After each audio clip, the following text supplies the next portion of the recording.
Et pour décrypter cette situation au Niger et son impact dans la région, Henri Nozy, expert en géostratégie et directeur du JT diplomatique, est en direct de Bruxelles avec nous. Henri Nozy, bonjour et merci encore d'avoir accepté notre invitation.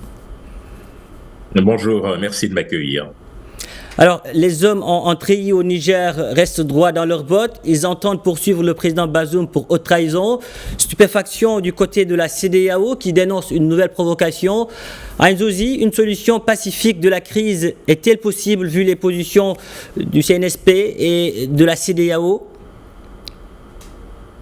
D'abord, un commentaire très rapidement par rapport à cette nouvelle provocation, comme vous l'avez évoqué. Je note que dans les coups d'État précédents sur le continent, on pense évidemment au Burkina, au Mali et à la Guinée, je n'ai pas le souvenir que l'on ait demandé à Marc Roch-Kaboré de signer une lettre de démission, ni bien évidemment à Alpha Condé en Guinée, et encore moins à Ibrahim Keïta au Mali. C'est incompréhensible. Au mieux, il s'agit, je le disais, d'une fuite en avant, et au pire, évidemment, ce sont des signes d'affolement au moment où se multiplient depuis le 26 juillet des attaques djihadistes dans le pays. Il y a un vrai problème. Alors, pour répondre à votre question précisément, issue pacifique, je ne sais pas, mais le statu quo nous pend au nez parce que la junte joue avec la montre, et en installant un gouvernement avec un Premier ministre, il est très clair que la stratégie de la junte est le pourrissement.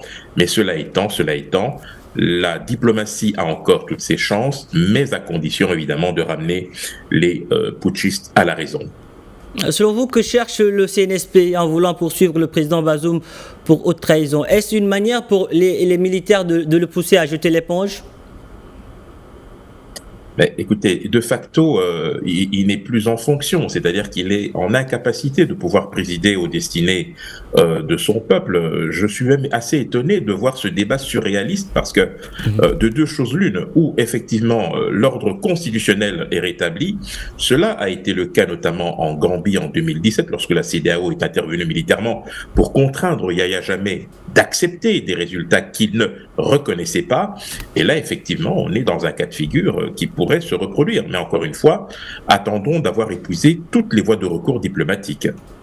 Henri Nozy, nous l'avons vu, ce n'est pas encore la détente. La détente dans cette affaire, après l'activation de sa force en attente pour se déployer au Niger, l'organisation est-africaine devra se réunir à nouveau jeudi et vendredi à Accra. En quoi cette réunion sera-t-elle décisive pour la résolution de cette crise au Niger ?